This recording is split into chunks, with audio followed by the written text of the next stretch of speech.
Hello, everyone, and welcome once again to So Very Wrong About Games. I'm your co-host, Mark Bigney, and with me, as always, is the nice one, the smart one, the kind one, the attractive one, and that's just what my mother says about him, Michael Walker. How you doing, Walker? Always good, Mark. How are you today? I'm quite well, thanks very much for asking. So we're going to continue with our segment of talking about what we reviewed last year, although you decided to start it a month early for some reason. I don't quite know why you were messing with that. Maybe this is part of your elaborate metric It's because it was my turn to do the intro, and I wanted to be the one to talk about it. Okay, fair enough. So, under the general aegis of Still Wrong After All These Months, the second game we reviewed about, more or less a year ago this week, was Terraforming Mars, a game that I am not allowed to talk about anymore, apparently. Why not? It generates such interesting messages on our... Well, because when you say something bad about a game, nobody says anything. You say because nobody listens to you. I think it's because people are just lying in wait, ready to pounce on everything I say. But when I say anything bad about a game, it's incredibly tiresome, which, fair enough. I mean, if you don't like hearing me talk about games, might I recommend, say, any other piece of media, But anyway, back to Terraforming Mars. Came out with a bunch of expansions. Another one is due to come out very soon, Colonies. It was, I have to say, waning a little bit on me. And why? It's perfect. And with this new expansion, like we already talked about it did a quick start on the thing, which means, obviously even the designers and or people have been complaining that, it was taking too long. So it speeds up play. How dare anyone complain about Terraforming Mars? I know. And we'll see what this new Colonies one's, has to offer. I'm looking forward to new stuff.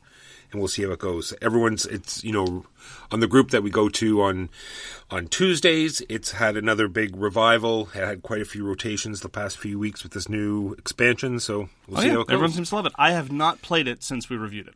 But I will say, gotta give credit where credit is due. Stronghold knows how to milk a franchise. Yeah, well, that's what they're there for, right? Yeah.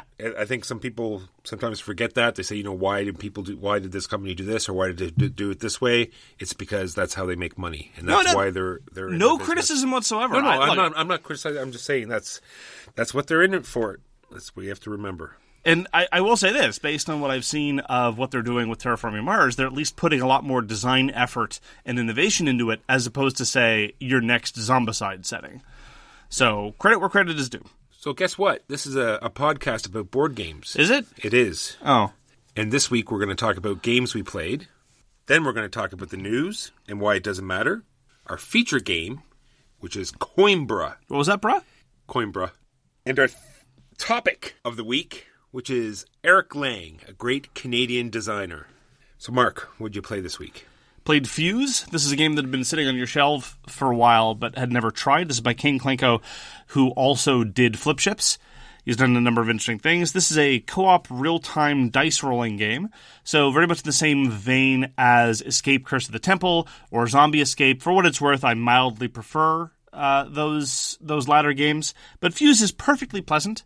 I mean, to be frank, when it comes to real-time co-op dice games, I find them all relatively samey, with the glaring exception of Space Cadets Dice Duel, which I think is a marvelous game, and I don't get to play nearly enough.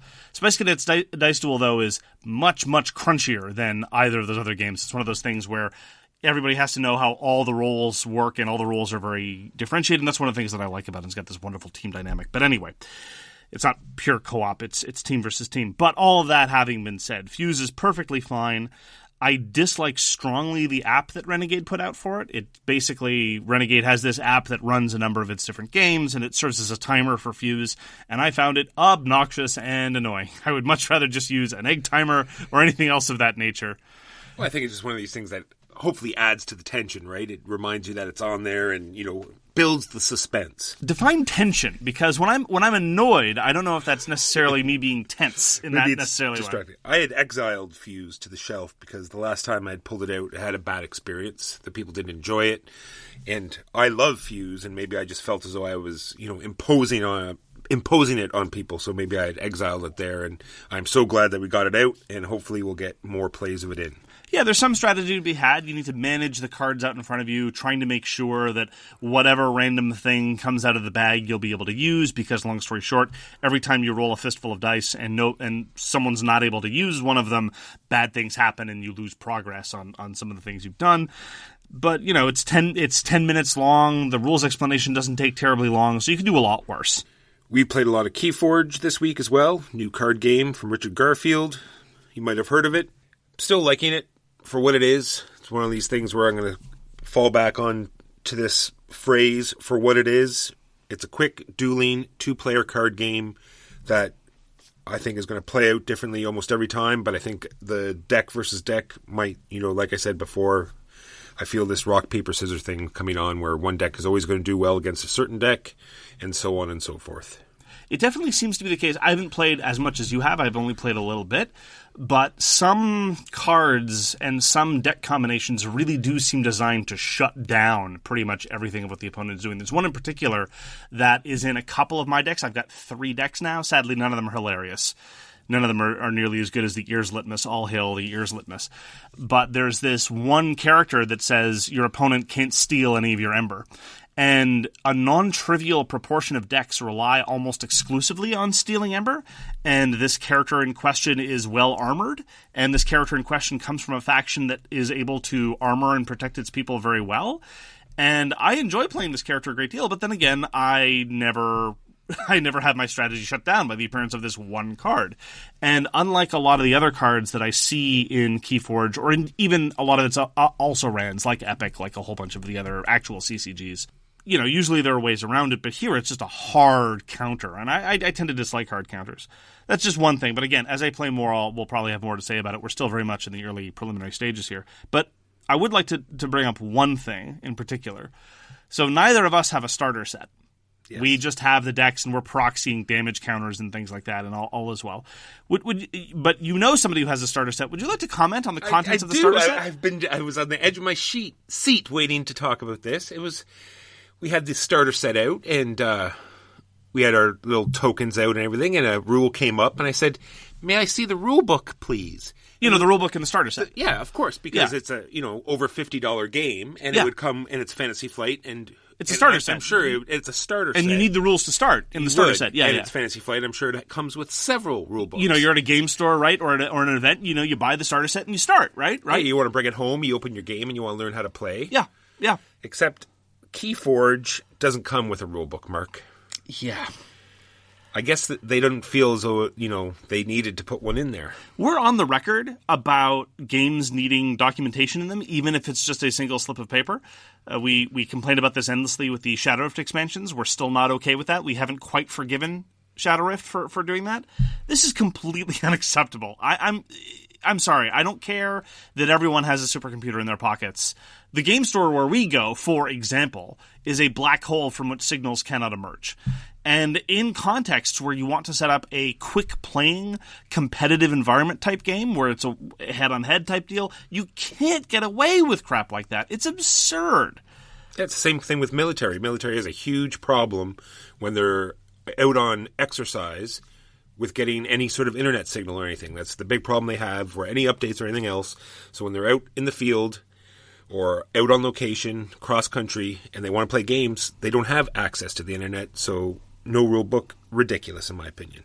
Yeah, this is...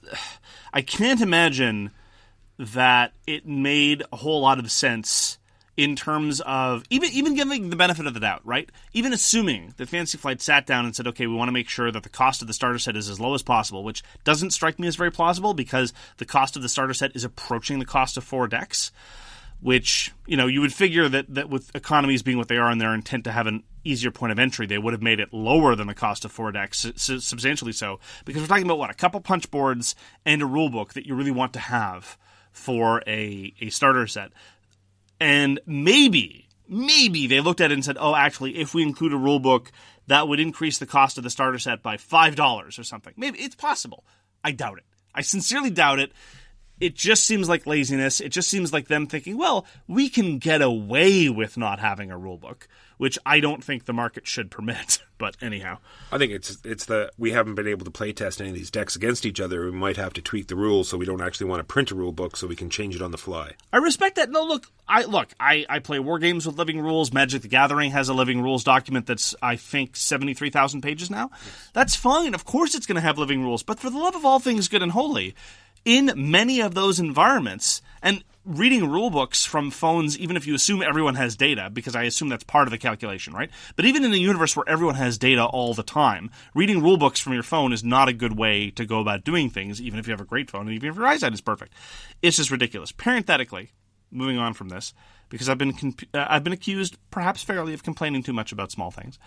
I find it consistently confusing, and every time anyone talks about KeyForge, I immediately think there's this half second where my mind thinks they're talking about a new Sebastian Bleasdale Richard Breese game.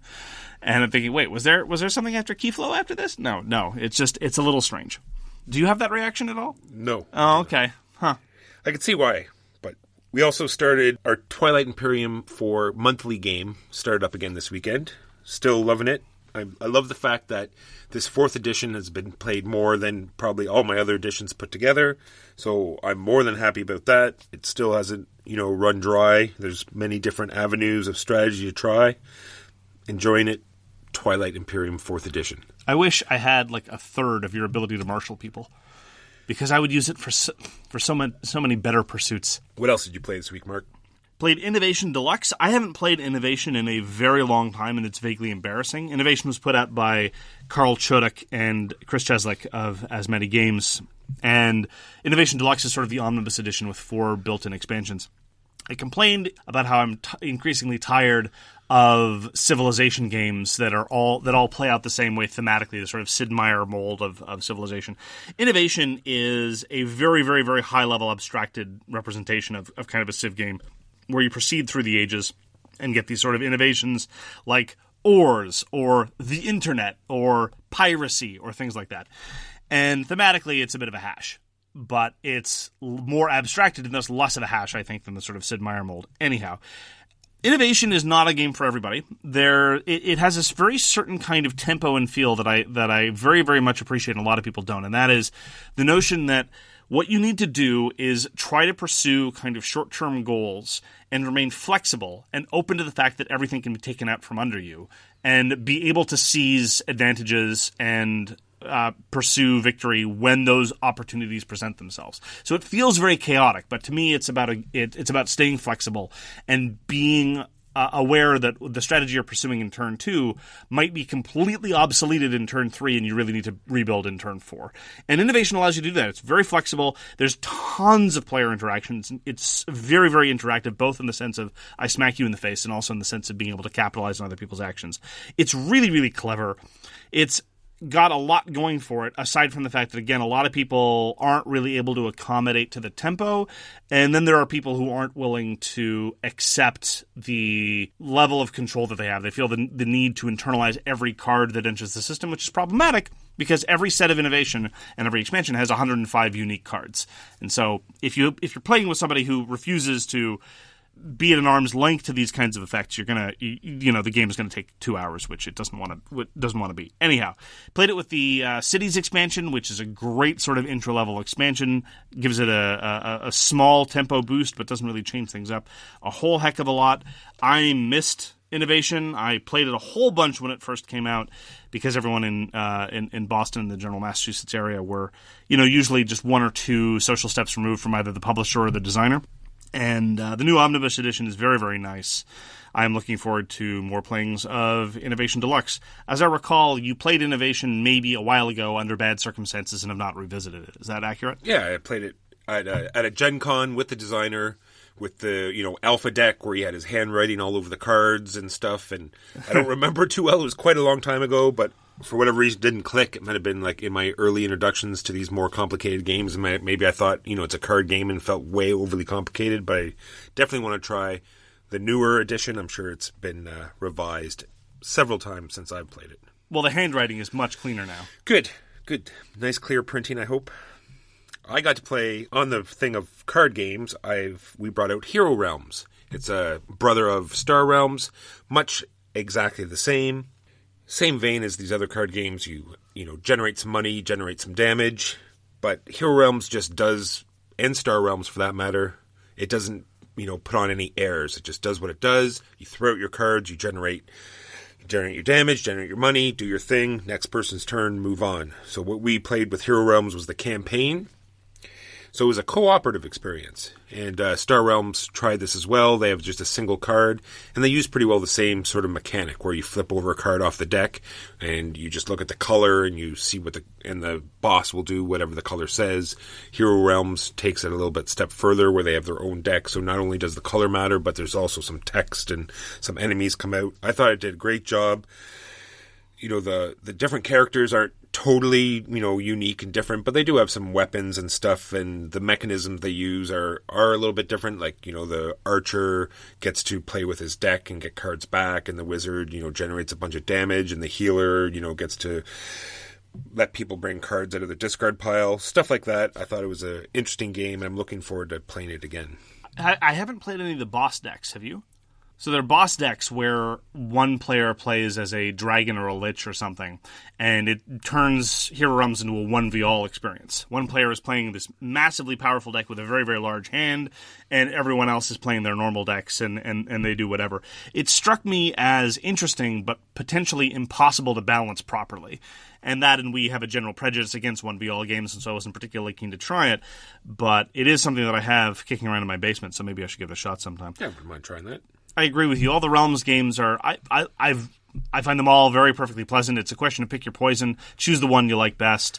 Yeah, they're not heavily deep or not huge paths to go through. But like I said, it's rules that you'll never forget. You just grab the deck and go because, like I said, you play out your hand, generate your stuff. Next person's turn, done.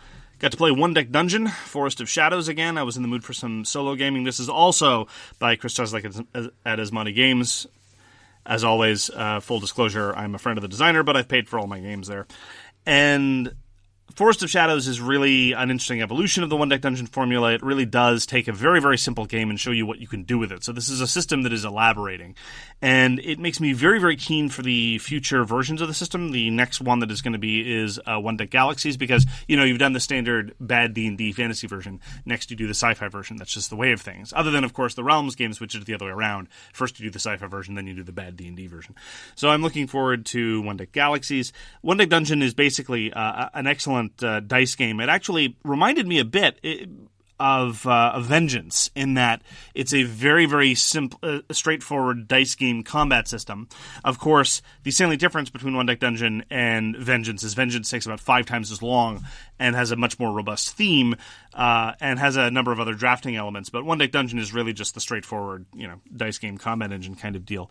And in terms of quick setup and minimal fudging around with components, which are 2 criteria that I absolutely insist on for solo gaming, I think One Deck Dungeon does a great job of it. So if you're at all interested, I suggest skipping straight to Forest of Shadows. It's the more interesting card set, has the more interesting versions. And also, once again, a shout out to the great, great art in Forest of Shadows and in One Deck Dungeon. It is an all-female cast with appropriate anatomical proportions, shall we say, and outfits that are, reasonable for human beings in the world. So that was One Deck Dungeon, Forest of Shadows. Looking forward to future playings of that. So the Essen games are trickling in now. So we both got to play Gugong, which was originally called Forbidden City, but seeing as there's another Forbidden City, they've changed their name. Well, another game called Forbidden City. Then there's actually the Forbidden City. Then there's the actual Forbidden City. I don't think that was the problem, though. No. And it's a beautifully crafted game, and I enjoyed playing it. It's got this interesting, you start with a hand of 4 cards, and you exchange it with lower cards that are on the board, and it has a plethora of actions, and you have to advance towards the Emperor at the end of the game, or else you don't get to score, which I thought was a very interesting mechanic. If you don't get to the end of a certain path, then you just get 0 points. Yeah, reminiscent of Quo Vadis. In Quo Vadis, similarly, you only get to compare scores if you've managed to get to the end of the path. Although Quo Vadis is not a very good comparison mechanically, because in Quo Vadis there's roughly like 1/10 of the mechanisms going on in Gugong.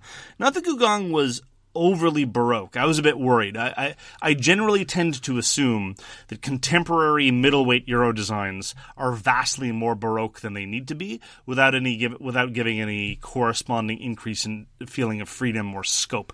More on that later, perhaps. But I was pleasantly surprised by Gugong. I thought it was neat. The central mechanism of swapping cards, I think, was pretty cool. You have to keep an eye towards what's happening at the end of the round while you're swapping cards. And you have to weigh how much you're preparing for the subsequent round versus doing an action you need right away. None of the actions seemed entirely forgettable. None of them seemed overwhelmingly necessary, so it didn't encourage that kind of myopia. And yes, indeed, the production is very visually stunning, although I am increasingly sick of game trays. I'm finding them less and less functional every time I encounter them. They are not particularly sturdy. I find that they add to the cost of games, generally speaking, but that's hardly specifically the fault of Gugong, and I definitely seem to be out of step with the market generally with respect to those things. So we did have a spirited discussion about how to pluralize game trays. We came up with games trays. That's many.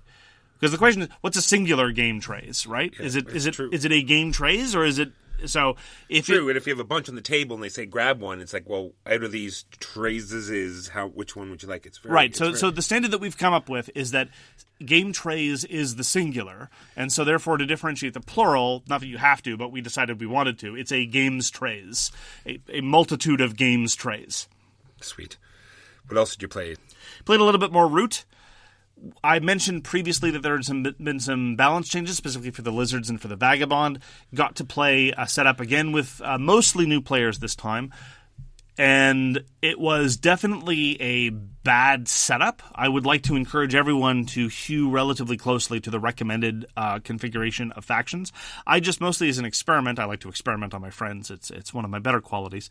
Let everyone just pick whatever faction they wanted, and we ended up in a 4-player game with no Vagabond and every faction at the table wanting to build buildings. So given that, if you know how Root works, the Vagabond is the one that clears up building locations just by virtue of exploring the ruins, there was no room to build buildings anywhere. Competition was extremely tight for those building spaces, which didn't necessarily lead to a degenerate game more seriously imbalanced. It just meant that the pacing was a little off.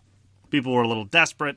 Things took a little too long to get going. Attacks were driven more generally by trying to clear out a building space right away rather than other considerations about keeping the leader in check or things like that. It still worked, and it was still great. Root's still a great game. But I will say that the balance changes so far seem to be for the good. I'm reserving full opinion once I get a couple more games under my belt. But so far, the Lizards were involved in this game, and they definitely seemed to have a little bit more flexibility. I mean, playing with the Lizards is always about navigating very, very serious straitjackets, because that's just how they work. They're very, very strong, but under very, very tight parameters. But this just gave them a little bit of breathing room, so it made them a little less frustrating to play, at least based on my perception. So that was Root. I'm probably going to be playing more. It's definitely catching on in popularity locally, and so we'll probably have no shortage of opportunities to play in the future. I hope so. I've seen all these games of Root being played, and I'm not playing them, and that's just not right. Well, the universe is an unfair place, Walker. Is that your last one? That the universe is an unfair place? Yeah, okay, we can end on that. That sounds good. Onward to news and why it doesn't matter. So the first thing I'd like to point out, which I think is an excellent, excellent development. People had been talking about Assassin's Creed, the board game, and I immediately tuned out any information about that because although it is not the case that all licensed games are bad, it is generally the case, however, in my experience, that most games are bad, and most licensed games are more likely to be bad. So I definitely wrote it off, but then I found out that it is an adaptation of the V Commando systems developed by Triton Noir, which is a Montreal group, so props to that. And V Commando is actually pretty decent. I had some problems with it. I don't like the unmodifiable stealth rolls that are just a hard cap on the system. It's like, okay, we've done all the smart moves, now we just roll to see if we've been spotted, which, sometimes, if you have to do that, sometimes that's fine, but every turn.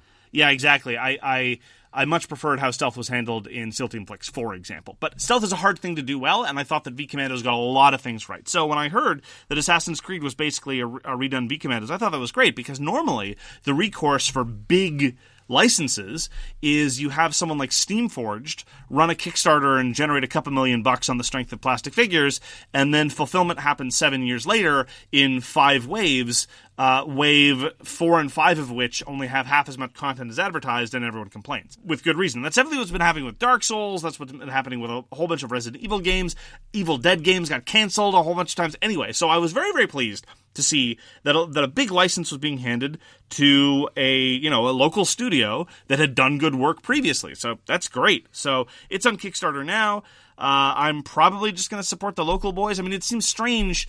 The connection is probably because Ubisoft is also in Montreal, and so they probably, maybe a few degrees of separation or what have you. But I will say that this is definitely a game system that showed promise and matches the theme, and they've done good work, so I'm happy to support them in this I looked case. over it. The models look amazing. I hope it's a good game. Like I said, we've played V Commandos, and it seemed fairly decent, so hopefully...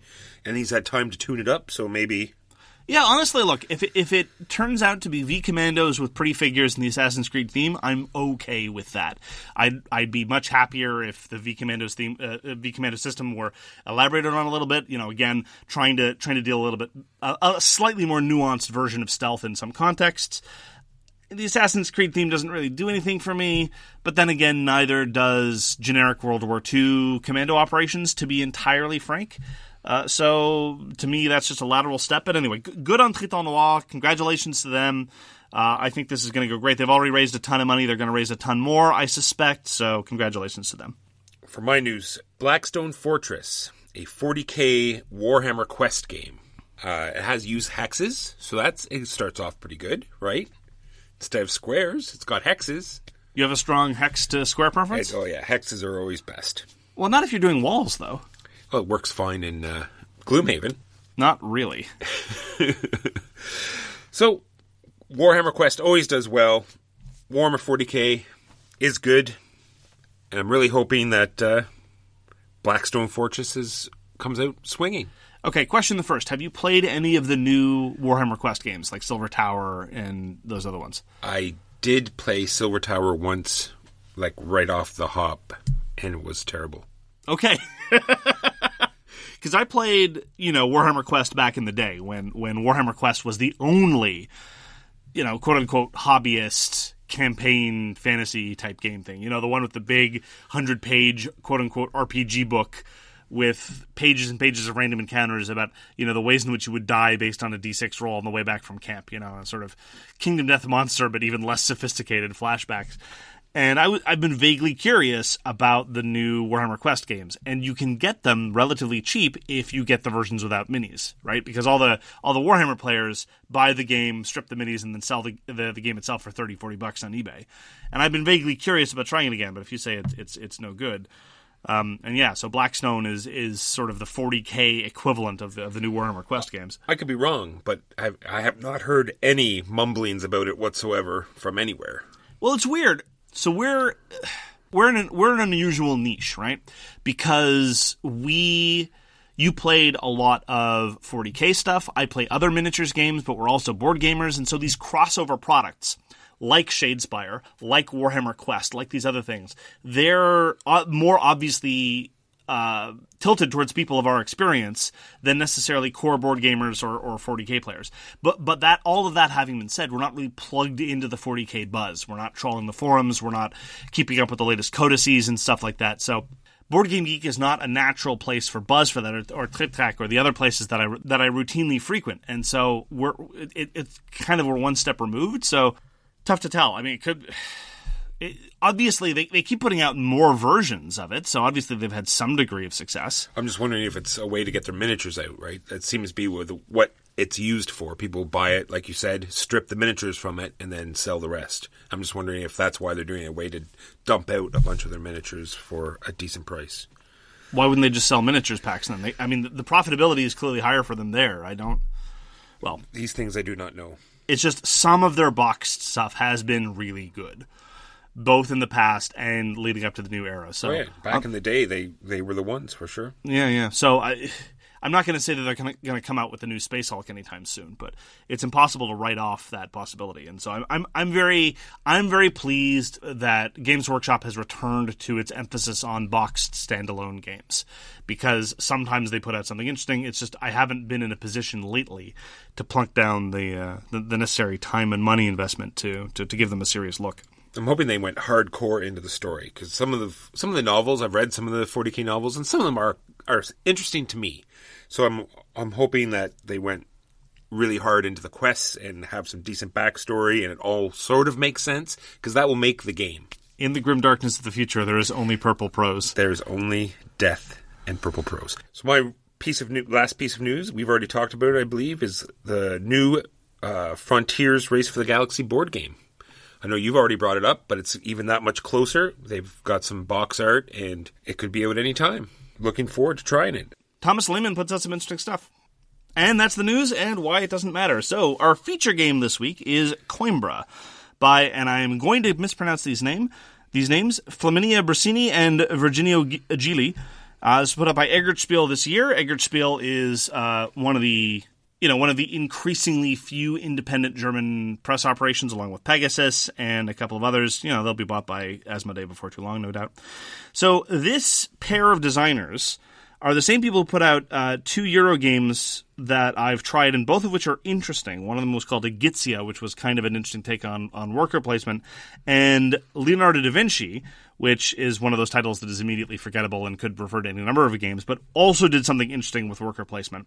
I was a big fan of Leonardo da Vinci, except for, and I thought that the core mechanic was really, really, really good. It had this sort of combined worker placement auction type deal where you plunk down a certain number of workers on a space, and that will give you first priority unless someone plunks down more workers later on in that space. And then if you're not first in a space, you have to pay for it, which can be very expensive. Anyway, I thought it was kind of cool.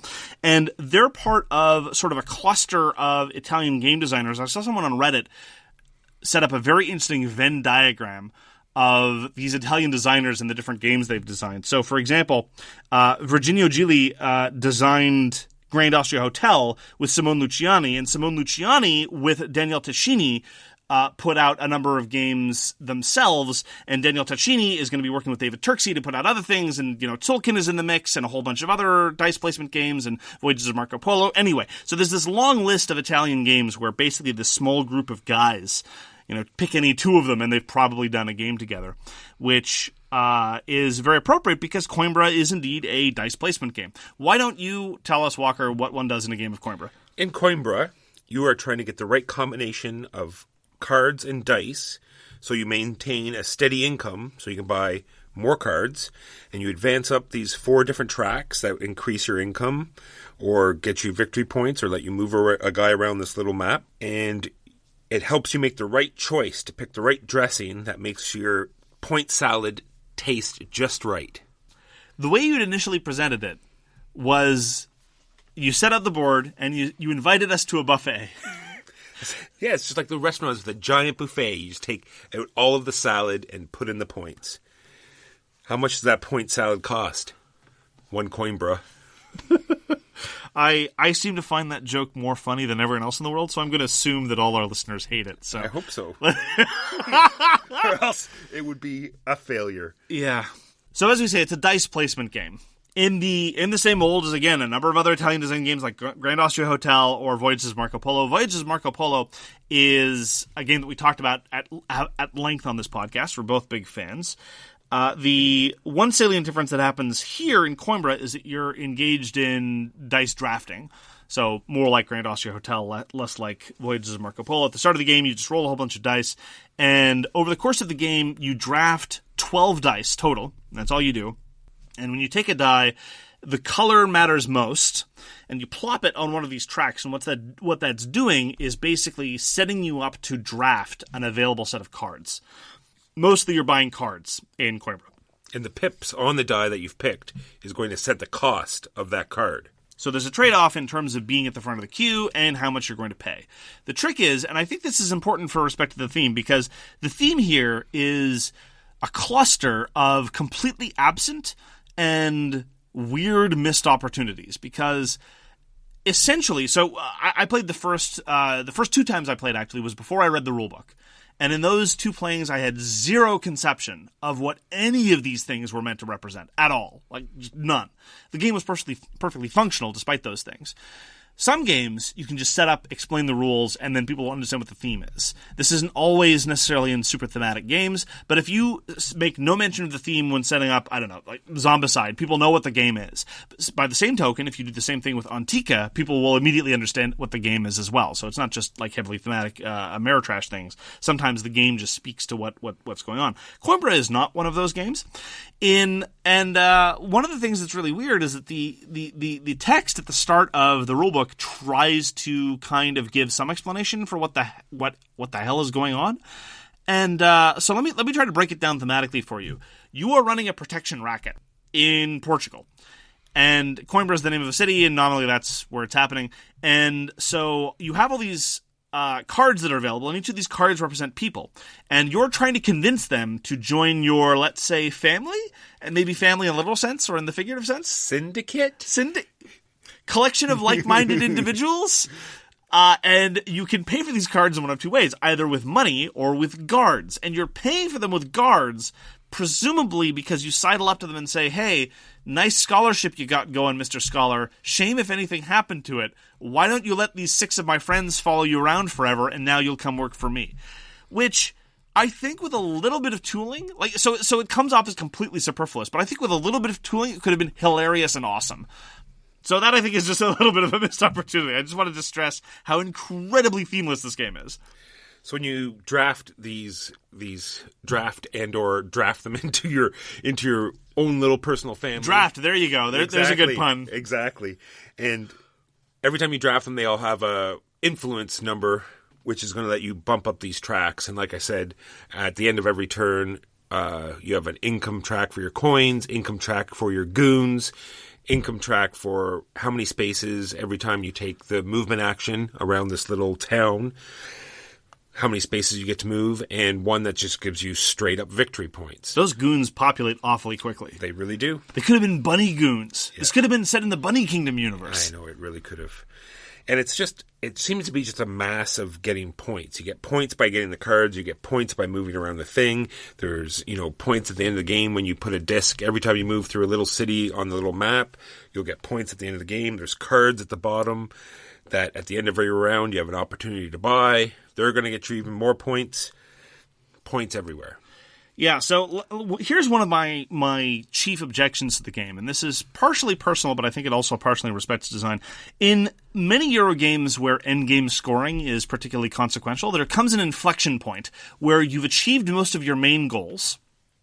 You did the big thing you wanted, you built that building, you purchased that card, or whatever. And there comes an inflection point where you've got a couple of leftover actions, maybe one, maybe two, maybe more, and you're just making a brute calculation about how many points that particular thing is. It's like, okay, well, I know that money's worth points at the end of the game. I'm at 5 coins, and I get a point for every 3 coins. This will get me a coin. Okay, so this action gets me a point. I find that moment in games to be some of the least satisfying calculations. Number one, because they're so transparent, and number two, because they're so blunt. And so I prefer it in a game where that inflection point, where everything is just point mongering, is as late as possible. Well, that's one of the reasons why I like Euro games where you don't engage in that kind of marginal point calculation at all, but anyhow. In Coimbra, that inflection point happens usually around turn 1, because everything is usually just worth some flat number of points. So, for example, the 2 currencies that you have in the game, the 2 currencies are money and goons. Every 2 money or every 2 goons is worth a point at the end of the game. The first time I played, I hadn't quite fully internalized this, and I bought a card that said, during the income phase, you can turn in 2 goons for a point. And I thought, oh, okay, this is an engine. I built an engine here. No. That's not an engine at all. It's just a way to make sure that you don't waste extra goons because the track is limited to 20. So this game, the purchase of this card, and I'm not even just griping that I made a bad choice, although I did. It's just that it wasn't giving me an additional opportunity. This was just letting me compensate for the fact that the track doesn't let me lap. Because otherwise, I could just keep getting goons as much as I wanted and turn them all in for points at the end of the game anyway. And to a certain extent, it'll be doing lots of that. This is all compounded on the fact that one of the 4 tracks, just getting flat victory points, is a great way to pursue the game. It's a very viable strategy. It's come in first or second in all the games that I've played. And so the notion that one of the ways you might choose to play Coimbra is just run up the victory point income track and just take that as income every round, it's not particularly engaging. Is it balanced? Maybe. Is it mechanically sound? Probably. Is it something I want to play? Not really. And it seems to go a little bit longer than it should. It goes for 4 rounds, and I think at 3 would be fine. And the thing that I find weird about that is, it's almost like they added more to it that didn't need to be there. I think the dice drafting system, I really enjoy that part. Figuring out which number to take and which column and the color that eventually will do something. But then and there's 2 main phases. There's drafting the dice and picking your card, and then there's getting your income.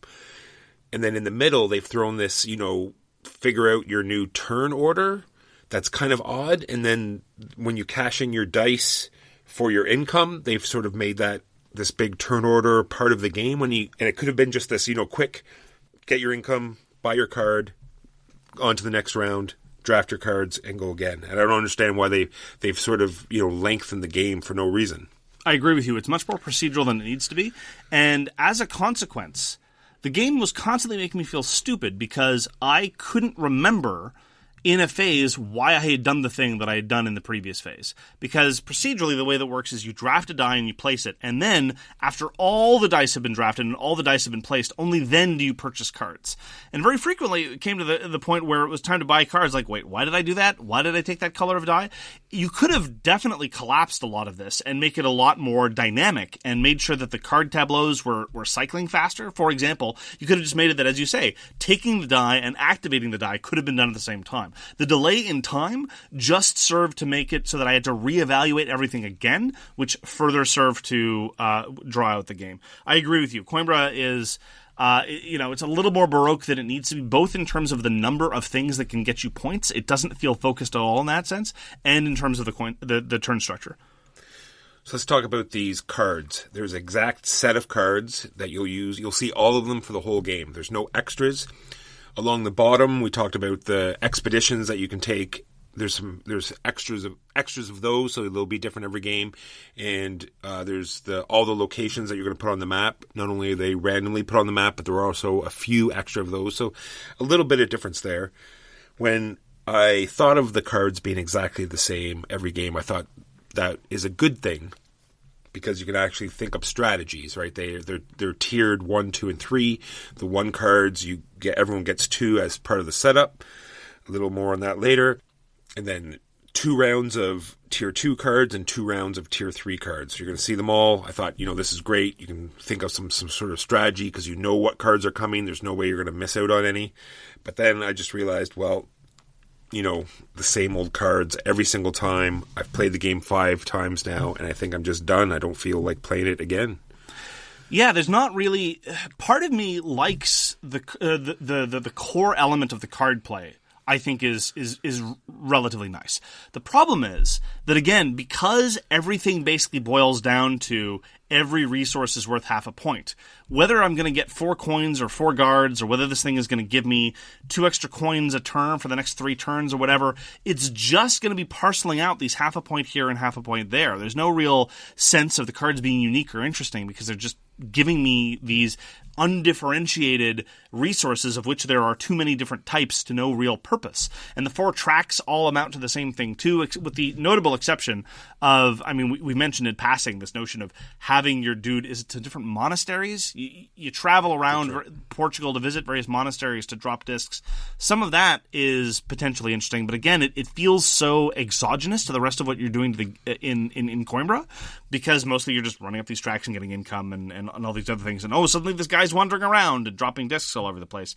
It's just one of those aspects of a lot of modern Euro games where it feels unfocused and just more for the sake of more, and nothing really kind of comes together in a serious way. First of all, are there any hired goons with this guy wandering around Portugal? I'm told that Portugal is a very dangerous place at that period of time.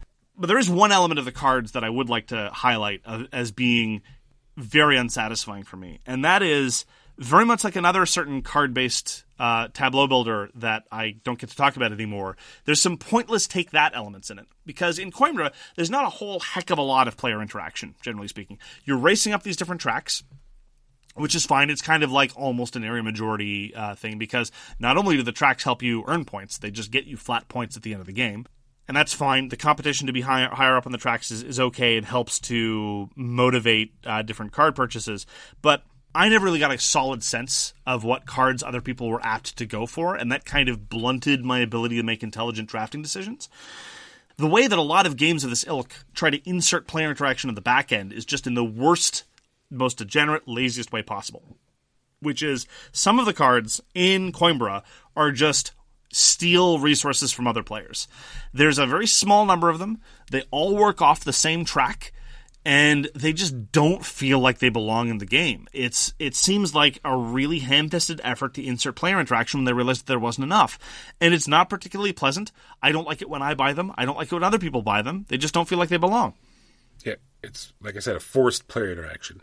The one thing I don't like about the cards is the fact that we've already talked about the multitude of different ways you can score points. But guess what? There's yet another one. There's these diplomas, these little tiny symbols that are on particular cards. So you might get a few of them, and they're also worth points. So it's yet another thing you have to track. It's just, so many. All this being said, I enjoyed my games of Coimbra. I wouldn't deter anyone from playing Coimbra. I wouldn't ask people to buy it, because I think you're going to get tired of it awfully quickly. But if you know someone that has it, I would definitely try it a few times. This might be for you. And it's definitely, like you said, just to try out this really neat dice drafting mechanism is very interesting. It's got these nice little holders.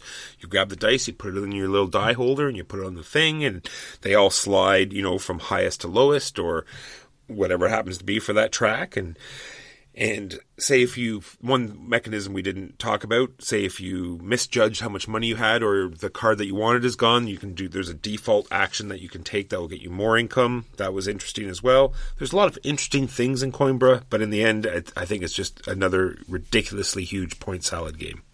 I agree. I've talked about how I think the inflection point of just blunt calculations about, okay, this is 4 money, that's 2 points, okay, fine. That comes too early.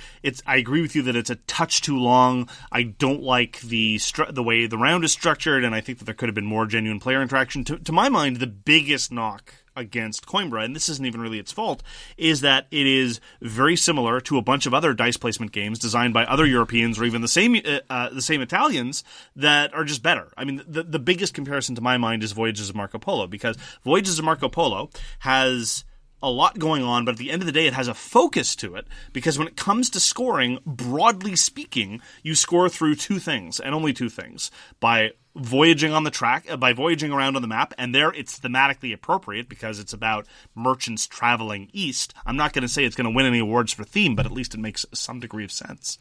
Or by completing contracts. And so all the goods that you acquire, you don't acquire them just because they're just undifferentiated points at the end of the game. You acquire them because you want to turn them in for these contracts. And so it avoids that sense of feeling like point salad. And on top of that, you have these great special powers that really serve to mix up the game and really give you a sense of identity and uniqueness to both every play and every player count. And furthermore, you get to build an engine if you want to go that way. There, the different location cards that you pursue in Voyages of Marco Polo let you build an engine. The different places that you go to in Coimbra don't let you build an engine. They let you add up more points to the point salad. And there's a substantial difference to that in terms of play experience.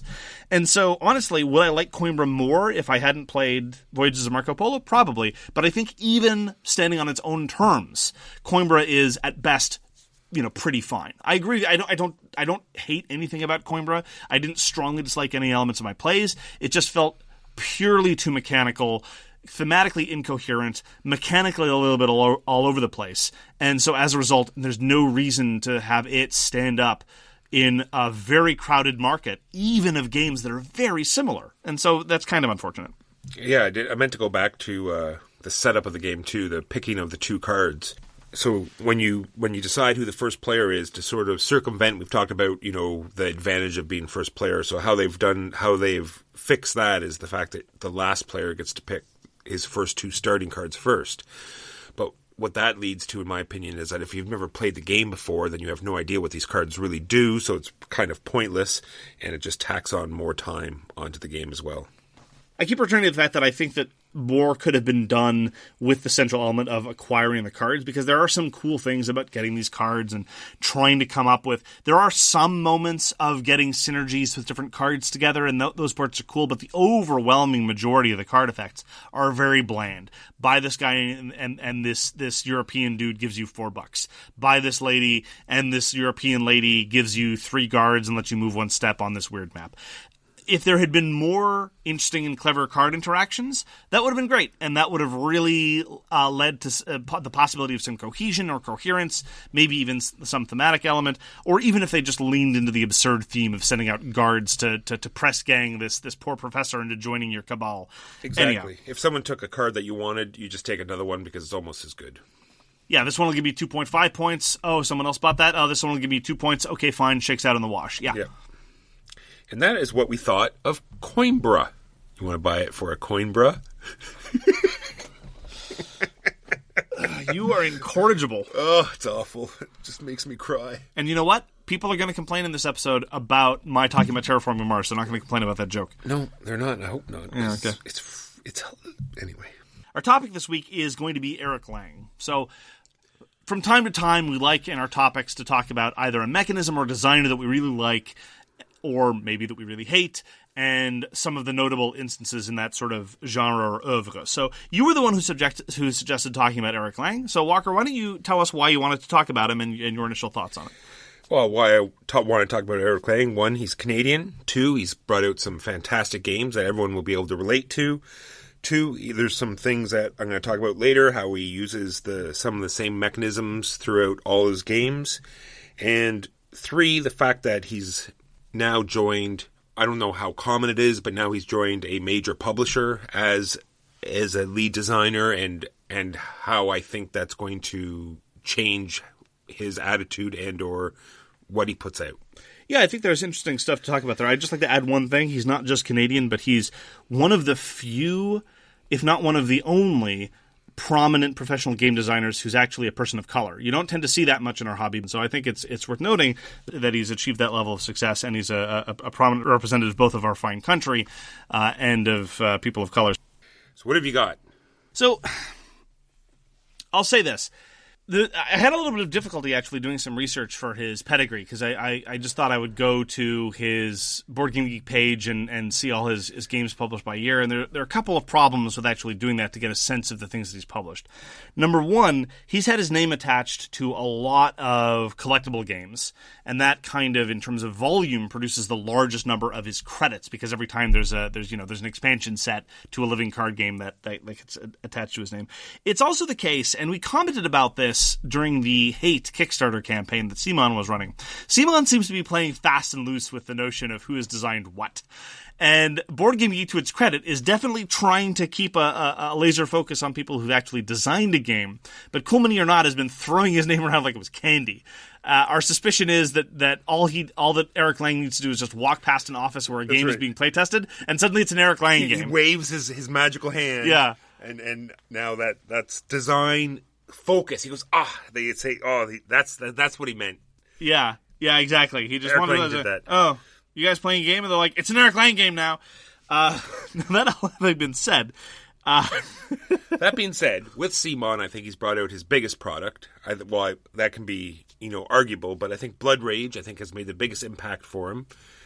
And it's the most recognized game that people will know. I agree. I was actually surprised at, to be entirely frank, and this I might get some flack for this, and this if I do, that's fine. My respect for Eric Lang and his work actually took a hit when I started sitting down and looking at the games that he's designed, because for some reason in my head I was like, oh, Eric Lang, he's done a lot of stuff that I really like. He hasn't really. He's done 2 things that I really like, and a couple of other things that I think are borderline, and then a whole bunch of stuff that I thought was pretty forgettable. So I was actually surprised going through it. So the 2 games that he's done that I really like are basically a redevelopment of the same game, namely Midgard and Blood Rage. Midgard was sort of the prior version of Blood Rage. In some ways, I actually prefer it. I think that the drafting was tighter in Midgard, but that was put out by Z-Man a few years before Blood Rage was even a twinkle in his eye. He's also done Chaos in the Old World, which I really like, but I vastly prefer Cthulhu Wars. that's mostly because Cthulhu Wars, I think, stole from it shamelessly. But it's a little more, Chaos in the Old World is a great design, and I love the asymmetry, but I find that, turning back to some of our criticisms of Coimbra, it's a little too procedural. I don't like the way the surround structure works. It's one of those games where the fighting only happens at the end, and I'm less and less in favor of that. I'm more in favor of the way things work in Blood Rage, for example, where fighting is something that you do by devoting tempo and or energy in order to start it.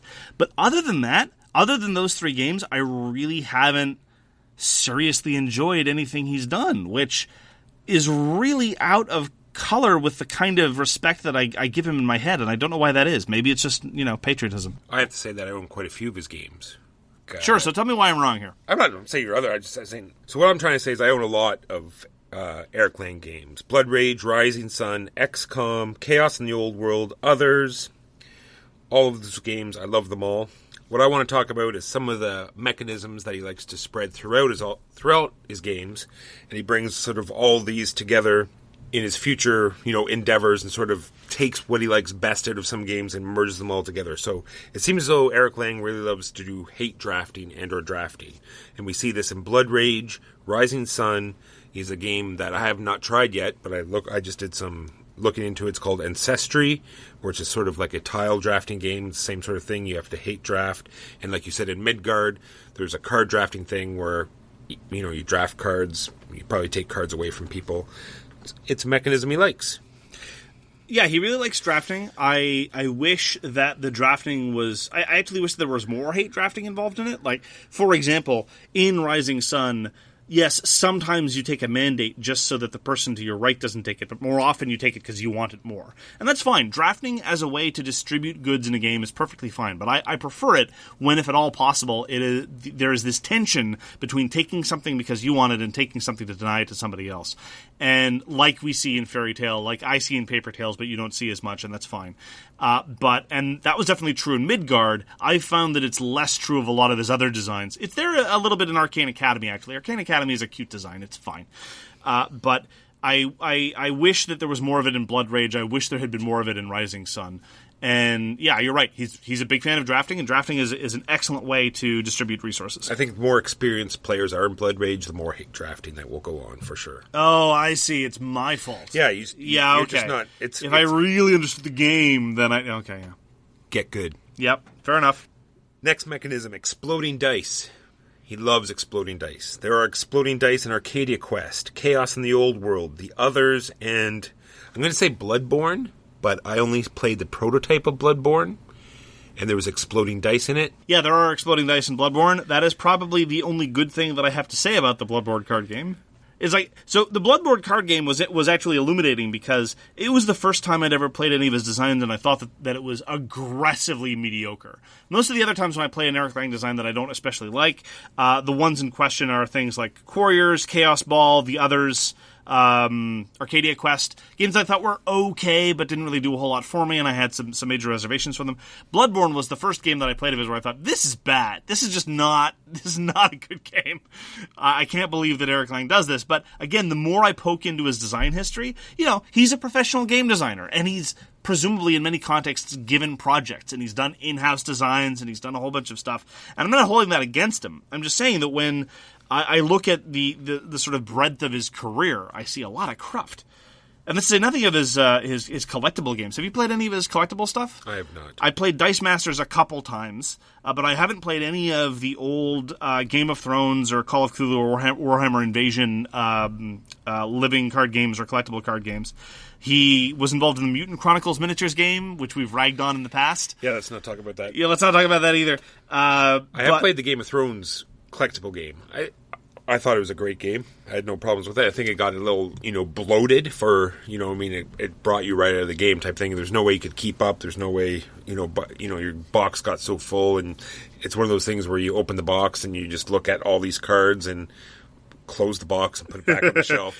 That's hard. Yeah, that's hardly his fault, though. No, that is a Fantasy Flight problem that they continue to this day. I don't even know it's a Fantasy Flight problem. It's just the nature of living card games like that. They more and more cards. There's the perception that if an expansion hasn't been released in the past 5 seconds, that the game is dead.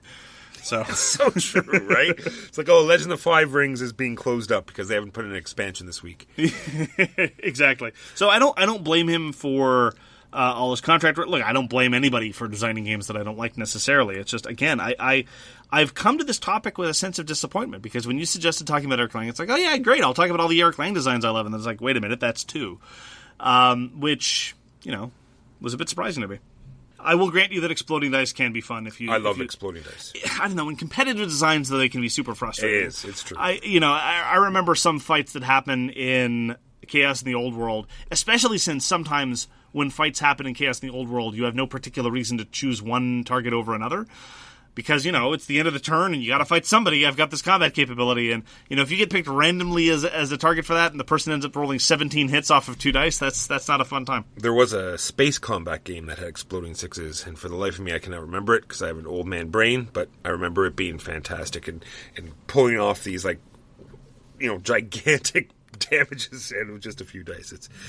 It's one of those things, it's the David versus Goliath, right? Where, you have your 2 dice hit and, what's going to happen, and suddenly it's this huge damage and it turns the table. It's not always, thematically or strategically pleasing, but it's, leaves for good stories. I prefer it in co-ops, like in the Warhammer Quest Adventure card game or in Street Masters. Because there, everybody gets to be happy because you rolled exploding dice. It's true. The other thing I've seen in a few games is everything dies. Much like in Blood Rage, the loser, everything dies. Rising Sun, loser, everything dies. He doesn't like keeping stuff around the table. Clear the board. That is true. So you're right that the criticisms that we've had on lots of other Dudes on a Map games, where we've talked about how the game needs to be fluid, the map can't be too static, you need to have that certain degree of flexibility. The everything dies model certainly helps with that, because you get this sort of end-of-board reset. That was one of the things that initially appealed to me about both Midgard and Blood Rage. Not only does it lead to a certain degree of fluidity, but it's also incredibly thematic. The world is ending, provinces are being destroyed. I have a soft spot for Ragnarok, and that is definitely one way you can do it. Everything dies. Yeah, so his joining CMON is interesting. I mean, they've definitely been using him a lot in promotional material. It seems like every Kickstarter video has to mention his name at least 5 times, and he's got to be involved in the playing of the demo playing of everything, so you might get confused and think that he designed the game. So he's coming out with Death May Die, which is going to be fulfilled, in about a yearish time or whatever, and that actually was an Eric Lang design. And, who knows how that's going to be. Did you pledge for that? I did not. I looked into a little bit. It looks a little bit like the others. Like it's yet another one of these, dice pool building attack type games. We'll see. And we're both sick and tired of Cthulhu, but at this point, so. Yeah, a long time ago. He has a social deduction game coming out called Secrets. Yeah, it's been out for a little bit. I haven't tried it. It's getting mixed reviews. Apparently, it's a very, very light social deduction game. It's the good press that I've heard about it says that it's for people who aren't necessarily ready or inclined towards a more intense experience like the Resistance, which basically was sounding a loud alarm bell for me saying I should stay away because super light. That is an intense experience of the Resistance is precisely what I want, and that's why I play the Resistance. But yeah, I mean, one has to say this about the span of his career. He's one of those designers like Vlaada Chvátil who has done a lot of different genres and a lot of different weights of games. He's done very, very light games. He's done a lot of collectible games. He's done medium weight strategy games. He's done stuff that's slightly more Euro. He's done stuff that's slightly more, Ameritrash, if you want to call it that. He's dabbled with a lot of different kinds of themes. He's definitely got a lot of scope in terms of his oeuvre, and that's one of the reasons why, we can discuss him as a designer. There are a lot of other designers, even if they've designed games that we love a lot more, that, we couldn't talk about their entire oeuvre because it doesn't really stand up to that level of scrutiny. Yeah, a lot of people it's more of the same. Like if you talked about Uwe Rosenberg, it's just a lot more of the same type thing. Yeah, you spend talking about all the different medium heavy worker placement Euros he's done, and then you mentioned, oh, by the way, about 20 years ago he designed Bonanza, and that's about it. Feed your workers. Yeah, I mean, I like CMON as a publisher. As I say, I like some of what Eric Lang has put out. I hope that in the future there are going to be more projects that appeal to me. I was, just to return back, I'm increasingly disappointed with Rising Sun. I stand by what we said in the review. For me, it's a little too opaque for its own good. I wish it were allowed for a little bit more flexibility, and it definitely pales in comparison to a lot of other games, even those designed by Eric Lang. But I still enjoy Blood Rage. I think it's a great game. I have fond memories of Midgard, but you can't get anyone to play Midgard anymore because they instead would rather play Blood Rage. What I'm worried about is if you're under the roof of a publisher, if you're going to be streamlined into certain projects that you're not normally inclined to do, and maybe you don't have the freedom, or you don't have the hunger, or the drive that you might have if you're on your own, if you're struggling, or you know what I mean. And he seems to be off on the circuits more, like doing all the conventions and stuff, and not doing what he usually does. Or I don't know. I don't keep his schedule, but you know what I mean. He's out in the you did. He's out in the public a lot more than normally. Sure, and I don't know that this is a huge change from before, because when you're a powerless contract worker, you're often handed a theme or you're handed a project and you're told just go do this. I make comments about Matt Hyra over at Cryptozoic, in-house designers that are just handed various licenses, but Eric Lang has been in the same position. I mean, I don't think that. I could be wrong, and I've seen a couple of interviews where he talks about these things, but he hasn't mentioned it. I don't think he designed those living card games as passion projects. I think that was contract work, and he was assigned it, and that's what he was told to do. Similarly, if you look at some games like The Others, we know for a fact that The Others came about because Cool Mini or Not was sitting on a whole bunch of artwork, and they said, oh, okay, well, let's just make a game out of this. And so again, that doesn't necessarily strike me as so much of a passion project. So I agree with you. Now that he's a company man, he's got a lot of other responsibilities. But I don't necessarily know that this is a radical change from before, because although he has all these other professional responsibilities, I think that now his clout and his position in the company might be enough that if he has something he's really passionate about and really interested in doing, he'll probably be able to have the juice to pull it off. And that's our feelings on Eric Lang and his designs and what we think of him as a person. Lovely guy to play with. I think he's dreamy, personally. And I also love pandas. That is true. He loves his pandas. Thank you very much for joining us for So Very Wrong About Games. If you'd like to get in touch with us, you can reach Walker via his email, justrolledadice@gmail.com. You can reach me, Mark Bigney, on Twitter @TheGamesYouLike. For more public discussion, you can find the So Very Wrong About Games Facebook page, or you can check out our Board Game Geek Guild, which is guild number 3236. We read everything you send us, and we'll get back to you if we possibly can. Thanks again very, very much for tuning in, and we hope to see you again soon. Take care. Peace! You've been listening to So Very Wrong About Games, produced by Michael Walker and edited by Mark Bigney. Special thanks goes to What Does It Eat for generously allowing us to use their most excellent song, FOS, as our theme. You can find them at whatdoesiteat.com.